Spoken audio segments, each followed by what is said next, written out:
Trent y el perro malo, de E.C. Bentley.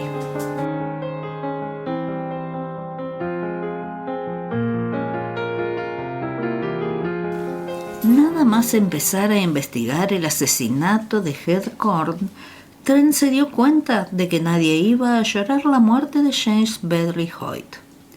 En general, los estadounidenses se hacen querer en Inglaterra, pero Hoyt era una excepción notable. Creíble al principio, perdía puntos rápidamente a medida que uno lo conocía mejor. Bebía demasiado para ser bien recibido fuera de los círculos bebedores. Tenía mal pronto, solía ponerse de mal humor y no parecía que le interesase nada aparte del whisky, el juego y su propia persona. Lo único que se sabía de él era el nombre, que en Londres había vivido en un hotel carísimo y que tenía buena ropa y mucho dinero. Hoyt fue uno de los 2 invitados que Gerald Shelley llevó a la casa de su padre, South Court, cerca de Heath Corn, en las profundidades del Jardín de Inglaterra. El general Shelley, que en sus años postreros había sufrido una tragedia familiar, no podía negarles nada a su hijo y a Helena, su hija. Le encantó recibir a los amigos de Gerald, el estadounidense Hoyt y el caballero italiano de modales exquisitos, signor Giulio Capazza, de quien se pensaba que se dedicaba al comercio de alguna clase, a juzgar por su aspecto y su estilo, de una clase provechosa. Como socio de menor antigüedad de una compañía floreciente, Gerald Shelley vivía la vida de la City y se defendía muy bien. Tenía debilidad por las apuestas altas en los naipes. No obstante, dado que ganaba, según decía, más de lo que perdía, hasta el momento no había tenido problemas. Gerald llegó a Londres para unas breves vacaciones, acompañado de Hoyt y Capazza, y por primera vez en su vida parecía estar gravemente preocupado y deprimido. Mantuvo una entrevista con su padre que no le dejó en mejores condiciones. Los 3 hombres fueron a Heath Corn en el coche de Gerald el martes. La tarde del sábado siguiente estaba reservada para una fiesta en el jardín de una mansión cercana, una de esas celebraciones a las que recurren para apoyos ocasionales las asociaciones de enfermeras del distrito, los institutos femeninos y los fondos parroquiales. Después del almuerzo, la servidumbre de South Court, al completo, que tenía permiso para ir a la fiesta, salió de la casa. La señorita Shelley y el señor Capazza salieron poco después con la misma intención. Gerald Shelley, antes de encontrarse con ellos en la fiesta, fue en coche a Maidstone a pedirle una caña de pescar extra a un amigo porque Capazza, que les caía bien a todos, había suplicado que le enseñasen el deporte favorito de Gerald. El general Shelley, como de costumbre, se retiró a su estudio para descansar, lo cual normalmente se traducía en 2 horas de siesta reparadora, y Hoyt se fue a dormir la mona a un cuarto de la planta baja conocido como el cuarto de las armas, que Gerald Shelley y sus amigos utilizaban como salón propio. Por lo tanto, el estadounidense y su anfitrión eran las únicas personas que quedaban en el lugar aquella agradable tarde veraniega. El personal volvió a las 6 y la doncella fue a dejar en una mesa del cuarto de las armas unas cartas para Gerald que habían llegado en su ausencia. La oyeron gritar salvajemente y los demás, al acudir al cuarto, vieron el cadáver de Hoyt, que yacía boca abajo en mitad del suelo, con un cuchillo clavado en la espalda bajo el omóplato izquierdo. Cuando los Shelley y Capazza volvieron de la fiesta, 1 hora más tarde, la policía ya había adelantado bastante en la primera etapa de la investigación. El general había prestado declaración según la cual no había visto ni oído nada fuera de lo normal y no había salido de su estudio hasta que los gritos de la doncella pusieron en pie a toda la casa. El asesino no parecía haber dejado ningún rastro. El arma era una especie de cuchillo de caza que llevaba la marca de una compañía de Pittsburgh. La hoja, de unos 25 centímetros de largo, era recta y tenía un solo filo, que en el lado afilado se curvaba en una punta peligrosamente aguzada. El mango era de asta de ciervo, con vastos cortes transversales en los que no podían verse huellas. Por lo que respecta a cómo pudo entrar el asesino en la casa, era un asunto bastante sencillo. Las puertas de delante y detrás solo se cerraban con llave por la noche y debían abrirse accionando el picaporte.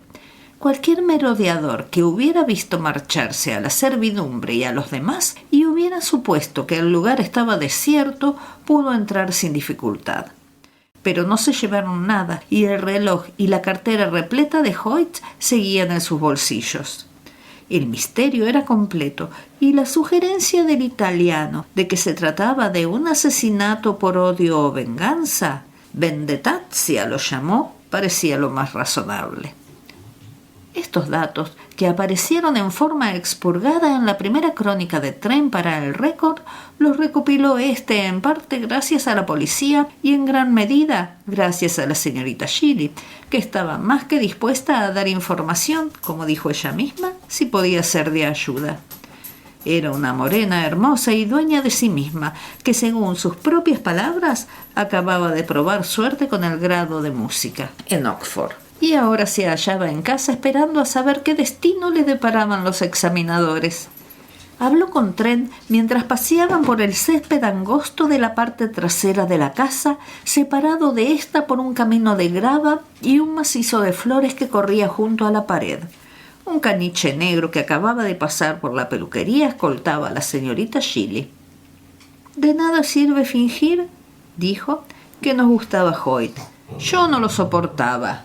Empezó haciéndome cumplidos ofensivos y cuando le hice ver que no me gustaba, y sobre todo cuando me llevé al señor Capazza a pasear en coche sin pedirle que nos acompañase, se puso insoportable.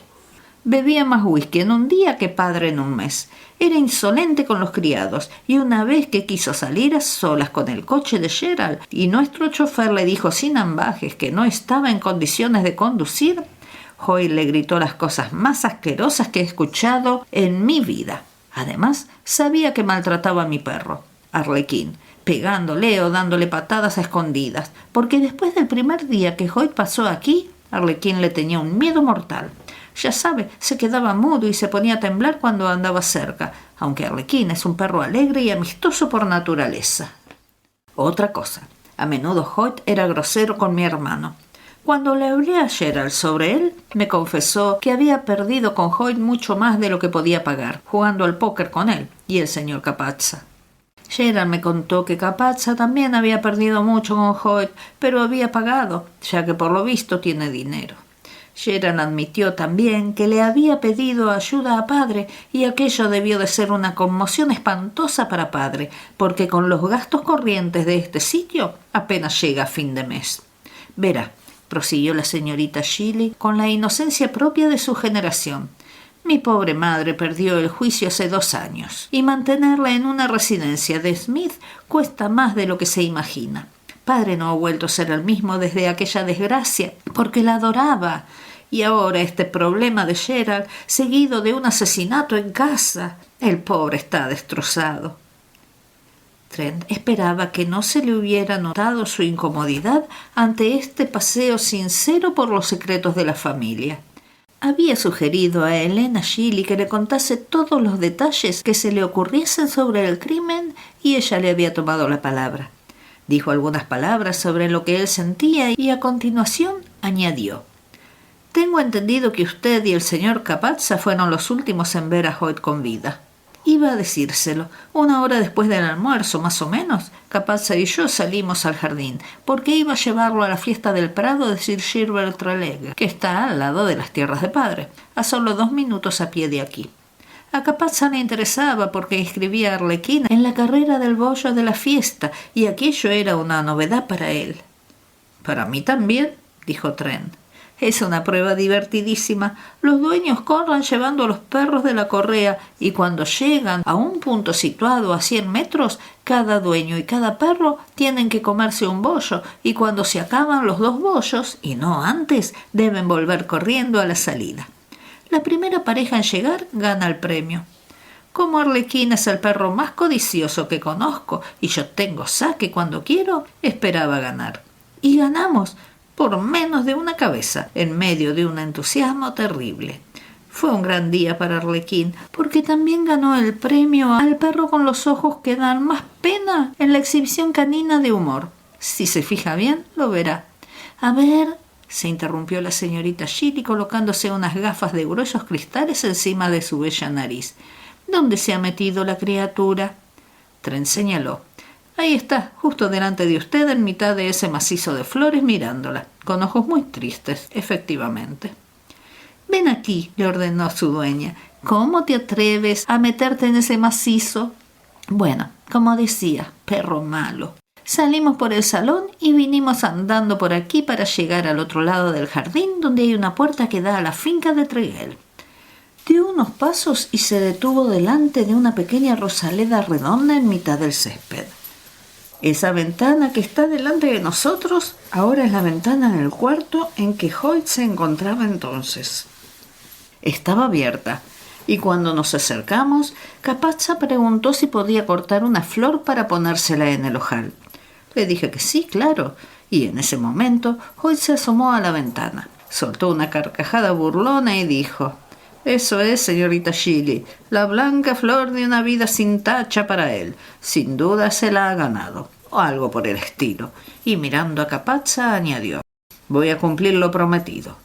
Sus modales fueron de los más ofensivos y me disgusté tanto que le di la espalda y me puse a cortar una rosa con las tijeras que llevaba en el bolso.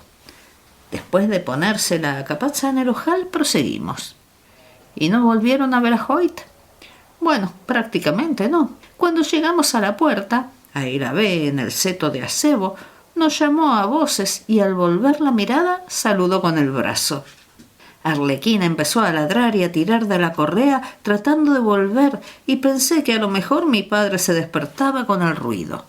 De modo que me enfadé y critiqué la conducta de Hoyt, y Capazza dijo, con su singular acento: «Creo que quiere que volvamos. ¿Desea volver, señorita Chili?»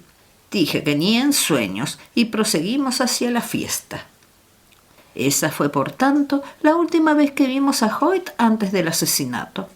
La policía nos preguntó si parecía que estuviese pidiendo auxilio, con la esperanza de concretar el momento del asesinato, me imagino. Bueno, pues no lo parecía. Desde luego no gritó socorro, no fue más que un hola, como si tratase de llamar la atención, y creo que no era más que eso. Tren miró hacia la puerta del seto, a 70 metros más o menos. Sí, supongo que si hubiese gritado algo articulado lo habrían oído, y tengo entendido que su padre no oyó nada de nada. No, pero no es extraño, estando sordo y dormido como lo estaría a esa hora, y dado que el estudio se encuentra al otro lado de la casa, pero está muy angustiado por no haber oído nada. Creo que piensa que de alguna manera es culpa suya. Esto ha sido durísimo para él». Tren reflexionó en silencio durante unos instantes. «¿Y vio a su hermano en la fiesta?» «Sí, vino directo de Maidstone. Está a solo 20 minutos, así que probablemente llegó antes que nosotros. Cuando nos lo encontramos entre toda la gente, dijo que llevaba allí un rato. Después estuvimos juntos los tres hasta volver aquí a enterarnos de lo que había ocurrido». Tren dio con Gerald Chili y el señor Capazza en mitad de una pradera que caía hacia un arroyo que delimitaba con un costado la finca del general.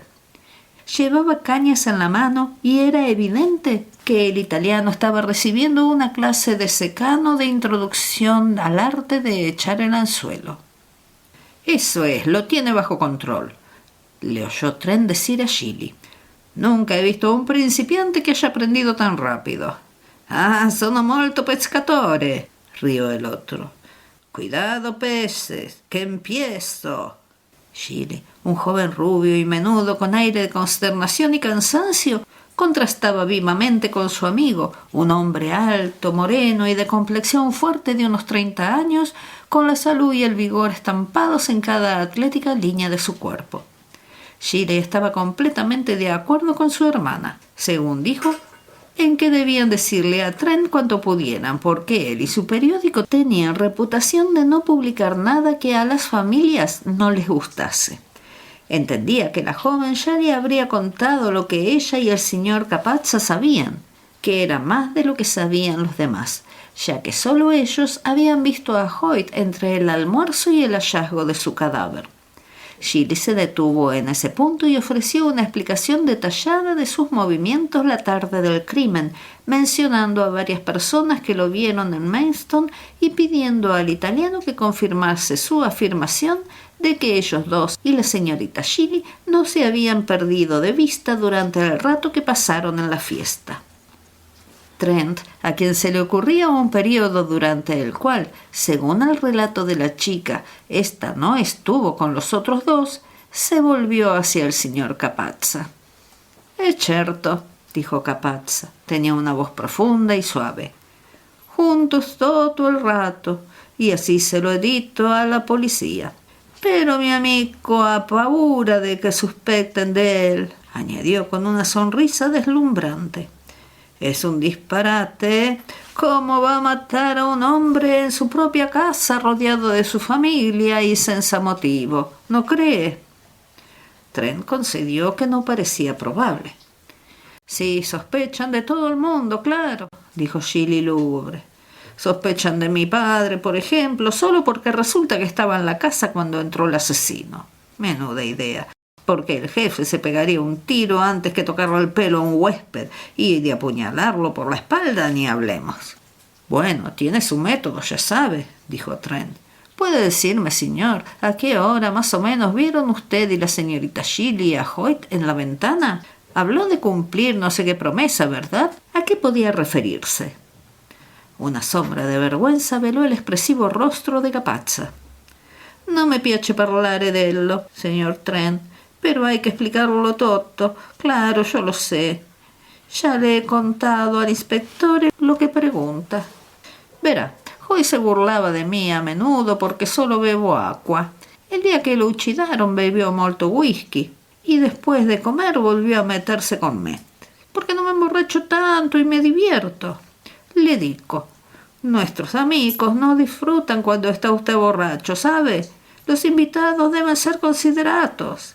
¿Por qué no se calma con el alcohol mientras está aquí para que lo vean con mejores ojos?» Y Hoyt dice, «Me parece que me ha dado un buen concilio y voy a demostrarle que puedo dejar la bebida cuando quiero. Dopo este vaso solo voy a tomar agua mientras esté aquí, se lo prometo». Ya ve que se refería cuando le parló a la señorita Shirley de mi vida sin tacha y de que él cumplirá su promesa. Trent asintió. «Sí, ya veo. Y poco después les gritó algo cuando la señorita Shirley y usted estaban junto a la puerta. ¿De qué se trataba exactamente?» Capazza se encogió de hombros. «¿Cómo quiere que lo sepa? Creo que quería que volvamos, pero la señorita Shirley dice, no, está borracho, vamos», y no volví a verlo vivo. «¿Y cuando se enteró del asesinato no tuvo ninguna idea de quién lo hizo o por qué? Supongo que desde entonces no piensa en otra cosa, señor Capazza, es decir, Hoyt era amigo suyo y sin duda sabía algo acerca de su vida y sus circunstancias». Capazza movió un índice en un gesto latino de enfática negativa. No, señor Trent, no se confunda. No lo conozco más del señor Shirley. Nos conocimos todos en el Hotel Greville, donde nos alojamos Hoyt y yo visitando a la hermosa Londres. Jugamos al bridge alguna vez, dopo la cena. Por eso nos conocemos. Una noche Hoyt vino a verme en el salón de fumadores y el señor Shirley con él. Y Hoyt dice, este caballero y yo nos hemos conocido en el bar y nos hemos puesto a hablar y nos apetece jugar una partidita de póker. ¿Se anima? Digo, con molto gusto.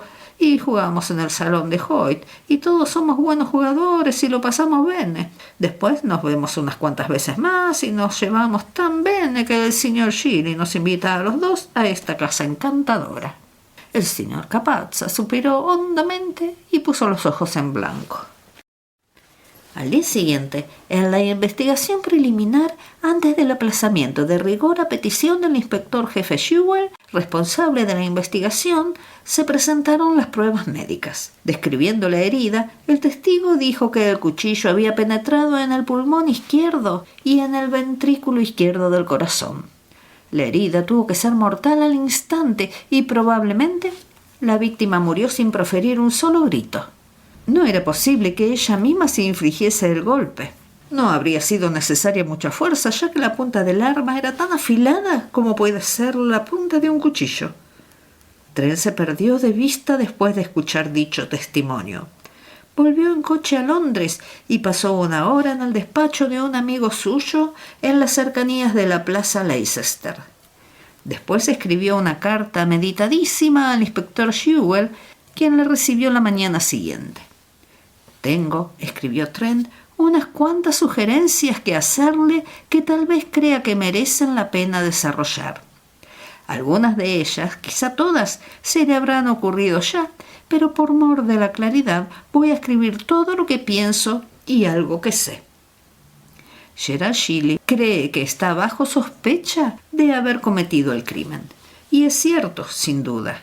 Todo indica que perdió más dinero del que podía devolverle a Hoyt y que pidió ayuda a su padre, probablemente a instancias del mismo Hoyt. Es posible que la posición financiera del general Shelley no fuese fácil de entrada y que éste se lo dijera a Gerald. Si pudieran rastrearse los antecedentes de Hoyt, puede que resultase ser un tahúr y un estafador. En todo caso, si tenía a Gerald entre las cuerdas, la muerte de Hoyt sería muy inconveniente para Gerald y para su padre, que por lo tanto también es sospechoso, tanto más cuanto que estaba en la casa en el momento del asesinato. No así Gerald, pero su coartada no sirve de nada. Pudo ir a la casa sin problema, sin que nadie lo viese, de regreso de Maidstone, y luego seguir de inmediato a la fiesta. Sin duda lo habrá tenido en cuenta, pero no puede estar tan seguro como yo de que Gerald hizo eso exactamente. Creo que lo que ocurrió fue que volvió a Sut Lodge por algún motivo. Entró en el cuarto de las armas y allí encontró a Hoyt en el suelo con el cuchillo clavado en la espalda. Al mismo tiempo, vio por la ventana a la señorita Shelley y al señor Capazza que iban de camino a la puerta. Corrió a la ventana, les gritó algo y movió los brazos, antes de darse cuenta de lo que estaba haciendo. Los vio volverse y mirar hacia él mientras el caniche ladraba al reconocerlo y saltaba de un sitio a otro, excitado, como hacen los perros. Cuando siguieron caminando, sin prestarle más atención, se quedó atónito, naturalmente, porque aunque sabía que su hermana era demasiado miope para reconocerlo a aquella distancia, ni siquiera con gafas, no tenía motivos para suponer que Capazza también fuera miope. Aún así, lo único que pudo pensar fue que en realidad ninguno de los dos lo había reconocido. Se dio cuenta de que si se sabía que había estado en el cuarto en el que yacía la víctima antes de que otra persona encontrase el cuerpo, correría grave peligro. Sabía qué móvil se le imputaría y no podía imaginar ni a la sazón ni posteriormente quién podía haber matado a Hoyt. Se hallaba en la posición del inocente que no se atreve a decir la verdad porque los hechos lo señalan directamente como culpable. Resolvió hacer lo posible para montarse una coartada, por débil que él mismo viera que era, y el resultado fue la declaración que usted tomó. He llegado a esa conclusión gracias a unos detalles curiosos en lo que me contó la señorita Shelley sobre lo que ocurrió en dicha ocasión. En primer lugar, dijo que oyó gritar a Hoyt, volvió la vista y lo vio saludando con la mano. Ahora bien, sabía por mis observaciones que la señorita Shelley no veía lo suficiente para haber reconocido, de un vistazo a aquella distancia, a quien estuviera en la ventana. En realidad, lo que hizo fue dar por hecho que se trataba de Hoyt, y era natural, puesto que era cierto que lo había visto en aquella ventana un minuto antes.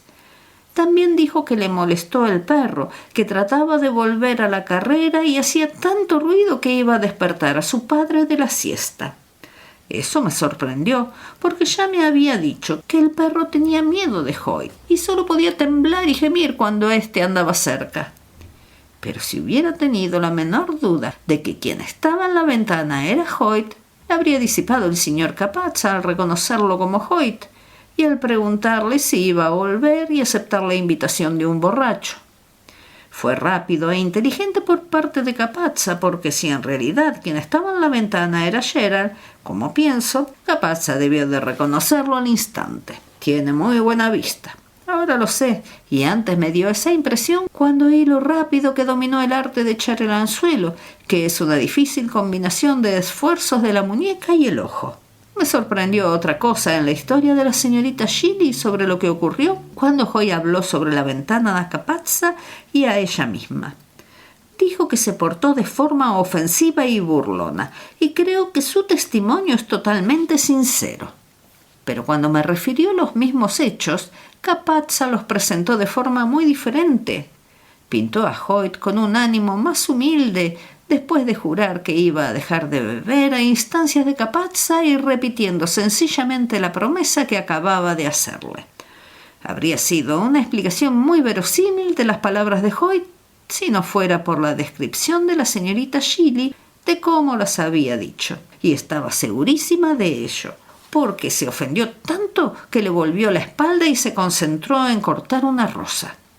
Ese último detalle fue el que me dio la idea. Puede que fuera una idea alocada, pero al menos daba respuesta a varias preguntas curiosas. ¿Por qué el perro se portó de esa manera si el hombre que gritó desde la ventana era Hoyt? Si no era Hoyt, ¿por qué fingió Capazza que era Hoyt, engañando a la señorita Shelley? ¿Y por qué le recordó que Hoyt había bebido si creía que Hoyt estaba arrepentido y deseoso de no molestar? Por último, ocurrió algo sin que la señorita Shelley lo viera, cuando ésta volvió la espalda mientras estaba sacando las tijeras del bolso y cortando una rosa. A lo mejor se da cuenta de por dónde iban mis ideas. Esperé a la investigación preliminar para oír lo que decía el médico acerca de la causa de la muerte y no eliminó mi sospecha. Unas horas después fui a visitar al señor Hyman Weinton en la calle Green 247, que tiene una agencia teatral y de vodevil y sabe más que nadie sobre ese mundo. Le describí al señor Capazza y le hice una pregunta. El señor Wingott se acercó a una estantería llena de carpetas de cartón colocadas por orden alfabético y sacó una que estaba entre las Bs, que me alcanzó. Eran retratos excelentes del señor Giulio Capazza. Entonces le conté toda la historia al señor Weinton y cómo creía que había muerto Hoyt. Wingott estaba interesadísimo. Dijo que en Londres había mucha gente que podía identificar a Briccione, pero que le gustaría hacerlo él mismo. Irá a Heathcote mañana por la tarde en el tren que llega a las 15:28 y se presentará a usted cuando llegue. Tito Briccioni nació en Cala Gibetta, Sicilia. Es ciudadano estadounidense, ya que sus padres emigraron cuando era pequeño y se crió entre los italianos pobres de Nueva York. Briccioni es el lanzador de cuchillos más eminente en esta profesión exclusiva y bien pagada, y aprendió el oficio del célebre Leo Latti. Le puede acertar un haz de picas a 6 metros y no ha fallado jamás.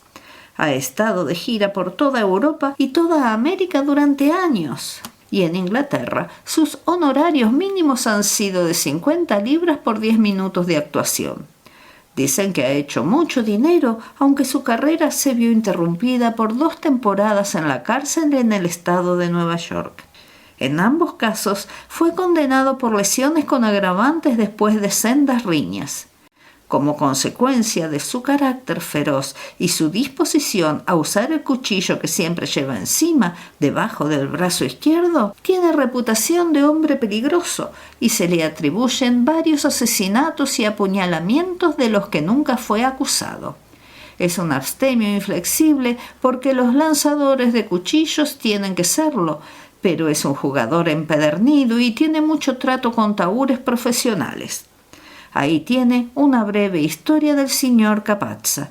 No sé qué pensó de la historia de cómo conoció a Hoyt y después a Gerald Shelley. En su momento, a mí me sonó a estafa y me parece que encaja, al igual que el inglés de Capazza, con lo que me contó el señor Wingott. Probablemente se pusieron de acuerdo para desplumar a Gerald y Capazza no dejaría a Hoyt hasta que el dinero hubiera sido cobrado y dividido. Sugiero que Capazza asesinó a Hoyt lanzándole el cuchillo cuando éste se apartó de la ventana del cuarto de las armas y la señorita Shelley le daba la espalda. que lo hizo estando al lado de la señorita Shirley, pero entre la ventana y ella, y a una distancia de unos 5 metros.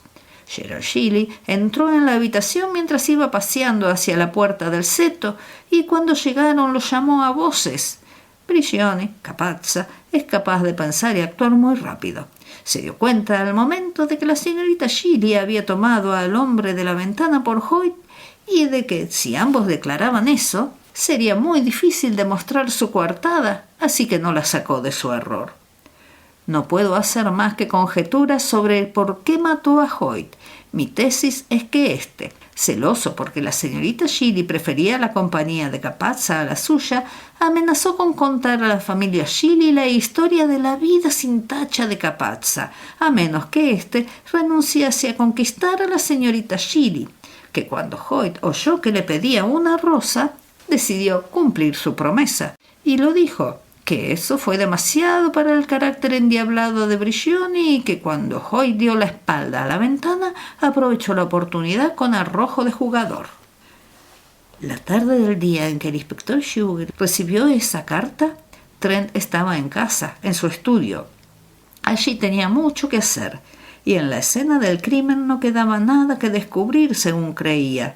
Un representante del Record, que se quedó por allí, debía contarle por teléfono el resultado de la visita de Weingot, y Trent ya había esbozado, anticipándose a los hechos, un mensaje que anunciaba la última acción de la policía y revelaba la verdadera identidad de Giulio Capazza. La llamada llegó a las 16:15 y Trent tuvo que añadir poco a su historia antes de enviarla a la calle Fleet. Trent recibió una versión oficial de lo ocurrido con el primer reparto de la mañana siguiente. La carta decía lo siguiente: Estimado señor, acuso recibo de su misiva del día 22 del corriente y le agradezco su contenido. El señor Weingot ha llegado esta tarde, como usted anunciaba en su carta, y a continuación nos hemos dirigido a South Court. Teniendo en cuenta la información de usted acerca de los antecedentes delictivos, juzgué conveniente que nos acompañase un agente de uniforme. Encontramos a Brigione con el señor Gerald Shirley pescando en el río y no se percataron de que nos acercábamos hasta que el señor Weingot me dijo: «Es él, lo reconocería en cualquier parte». Brigione levantó la vista y pareció reconocer al señor Weingot, a quien dirigió un epíteto obsceno. Actuando con tanta rapidez que durante un momento no fuimos capaces de intervenir, Brigione se abalanzó sobre el señor Weingot, lo agarró por el pelo con ambas manos e intentó morderle la garganta. El señor Weingot le propinó un fuerte golpe a Brigione en la sien y otro en la entrepierna, mientras nosotros agarrábamos a este último por la espalda, de manera que el arresto se efectuó sin dificultades ulteriores. Posteriormente, Brigione fue acusado ante el magistrado de Maidstone y el juicio se fijó para la próxima audiencia. El señor Gerald Shirley ha confesado que la declaración que hizo el día del crimen no era un relato completo de sus movimientos, que en general fueron como describió usted en su carta. Dado que al parecer no conocía la identidad del asesino del señor Hoyt y no tenía más motivo que evitar verse implicado en el crimen, hemos decidido por ahora no presentar cargos contra él. Su seguro servidor, C.M. Sewell, Inspector Jefe.